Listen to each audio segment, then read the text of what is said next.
Assalamualaikum warahmatullahi wabarakatuh. Salam sehat semua siswa-siswi SMP YPM. Hari ini kita akan belajar tentang sistem perkembangbiakan tumbuhan dan hewan. Sebelum itu saya ingatkan, jangan lupa berdoa terlebih dahulu. Kita mulai. Tujuan pembelajaran kita hari ini yang pertama, kalian dapat menganalisis cara perkembangbiakan vegetatif alami pada tumbuhan dengan benar setelah melakukan kegiatan pengamatan. Kemudian yang kedua, kalian dapat menganalisis cara perkembangbiakan vegetatif buatan pada tumbuhan dengan benar setelah melakukan kegiatan pengamatan. Dan yang ketiga, kalian dapat menyajikan hasil perkembangbiakan vegetatif buatan melalui kegiatan praktik dengan benar. Nah, perhatikan dua gambar penangkapan ikan dengan menggunakan pukat harimau. Penangkapan ikan dengan menggunakan pukat harimau dapat mengakibatkan ikan-ikan yang sudah besar maupun kecil akan terjaring. Akibatnya, regenerasi ikan akan terganggu. Selain itu, ikan-ikan yang sudah saatnya berkembang biak pun juga akan ikut terjaring, sehingga perkembangbiakannya akan terhenti. Ikan-ikan tersebut ditangkap sebelum berkembang biak, maka dapat mengakibatkan kepunahan. Semua makhluk hidup dapat berkembang biak. Setiap makhluk hidup memiliki cara perkembangbiakan yang berbeda-beda. Dengan mengetahui cara perkembangbiakan, kita dapat berperan melestarikan tumbuhan dan hewan. Nah, sekarang kita akan belajar tentang bagaimana makhluk hidup tersebut dapat berkembang biak. Sistem perkembangbiakan pada tumbuhan dibedakan menjadi dua, yaitu yang pertama, perkembangbiakan secara aseksual atau vegetatif, dan yang kedua, perkembangbiakan secara seksual atau generatif. Perkembangan tumbuhan secara aseksual berarti tanpa melalui peleburan antara sel gamet jantan dan sel gamet betina. Sedangkan untuk perkembangbiakan secara seksual berarti terjadi peleburan antara sel gamet jantan dan sel gamet betina. Pertumbuhan pada tumbuhan secara aseksual, secara vegetatif dibagi dua, yaitu yang pertama vegetatif alami dan yang kedua vegetatif buatan. Vegetatif buatan berarti perkembangbiakannya dibantu oleh manusia. Nah, sekarang mengidentifikasi perkembangbiakan seksual dan aseksual pada tumbuhan. Saya memiliki 4 gambar di sini, yaitu gambar A, gambar B, gambar C, dan gambar D. Nah, apa kalian tahu sebagian tumbuhan melestarikan keturunannya tanpa peleburan gamet jantan dan gamet betina? Terbentuknya individu baru tersebut dari perkembangbiakan bagian tubuh tumbuhan itu sendiri, misalnya batang, akar, dan daun yang dikenal sebagai perkembangbiakan aseksual. Yuk sekarang kita identifikasi perkembangbiakan tumbuhan pada gambar A, B, C, dan D. Gambar A adalah tanaman jahe yang berkembang biak secara rizoma. Gambar B adalah stroberi yang berkembang biak secara stolon. Gambar C adalah gambar cocor bebek yang berkembang biak secara tunas adventif. Dan gambar D adalah gambar bunga sepatu yang berkembang biak terjadi antara peleburan sel gamet jantan dan sel gamet betina. Perkembangbiakan vegetatif pada tumbuhan. Apakah kalian tahu sebagian tumbuhan melestarikan keturunannya tanpa peleburan gamet jantan dan gamet betina?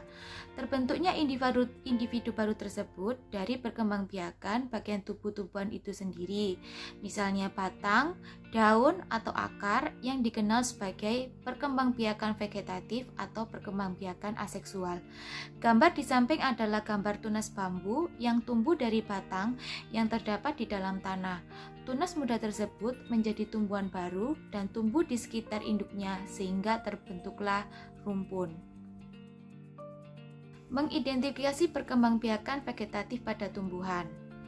Sekarang, carilah tumbuhan yang ada di sekitar rumah kalian, amati alat perkembangbiakan vegetatif alaminya, dan identifikasi bagian tumbuhan yang ditanam jika tumbuhan tersebut dikembangbiakkan oleh manusia. Tulislah hasil pengamatanmu dalam tabel seperti berikut ini ya. Ada 4 kolom, yaitu nama tumbuhan, perkembangbiakan secara vegetatif alami, bagian yang ditanam dan dikembangbiakkan oleh manusia. Contohnya tebu. Perkembangbiakan secara vegetatif alaminya yaitu secara tunas. Bagian ditanam jika dikembangkan oleh manusia adalah bagian batang. Nah, sekarang kalian cari tumbuhan yang ada di sekitar rumah kalian seperti contoh yang ada di tabel tadi. Perkembangbiakan vegetatif alami. Jadi kita bahas secara vegetatif alami dulu ya, yaitu menggunakan bagian tubuhnya sendiri tanpa campur tangan manusia. Beberapa perkembangbiakan vegetatif alami yaitu sebagai berikut. Yang pertama adalah rizoma atau rimpang, yaitu modifikasi batang tumbuhan yang tumbuhnya menjalar di bawah permukaan tanah dan dapat menghasilkan tunas dan akar baru dari ruas-ruasnya. Contoh yang melakukan rizoma adalah jahe, lengkuas, kencur, dan kunyit. Yang kedua, stolon atau geragi, yaitu modifikasi batang yang menjalar di atas permukaan tanah dan di ruas-ruasnya tumbuh bakal tanaman baru, misalnya pegagan dan tanaman stroberi. Yang ketiga, umbi lapis, merupakan batang pendek yang tumbuh di dalam tanah dengan daun-daun yang tebal, berbentuk sisik dan berdaging. Contohnya bawang merah, lili, dan tulip. Yang keempat, umbi batang, merupakan bagian batang yang tumbuh di dalam tanah dan ujungnya menggembung yang berisi cadangan makanan. Contohnya adalah tanaman kentang. Yang kelima, secara tunas, adalah bagian tumbuhan yang dapat tumbuh menjadi individu baru. Tunas biasanya terbentuk melalui pembelahan sel pada bagian meristem. Pada meristem itu adalah pertumbuhan muda, seperti ujung batang, ketiak, daun, dan ruas-ruas batang. Contohnya pisang, bambu. Secara tunas adventif berarti merupakan tunas yang tumbuh pada bagian tubuh individu dewasa, misalnya pada daun atau akar.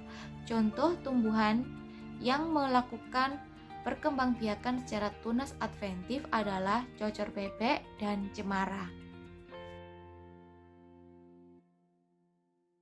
Sekarang kita bahas vegetatif buatan, yaitu perkembangbiakan tumbuhan secara vegetatif yang dilakukan dengan bantuan manusia.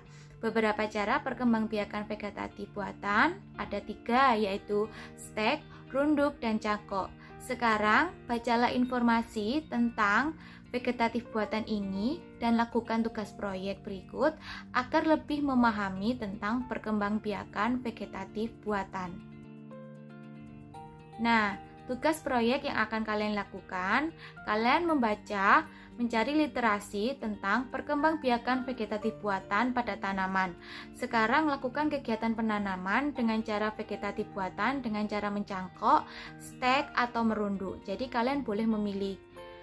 Setelah itu, dokumentasikan kegiatan kalian dengan membuat digital storytelling dan rawatlah tanaman tersebut, bawalah ke sekolah untuk ditanam di halaman sekolah dengan bapak atau ibu guru ya.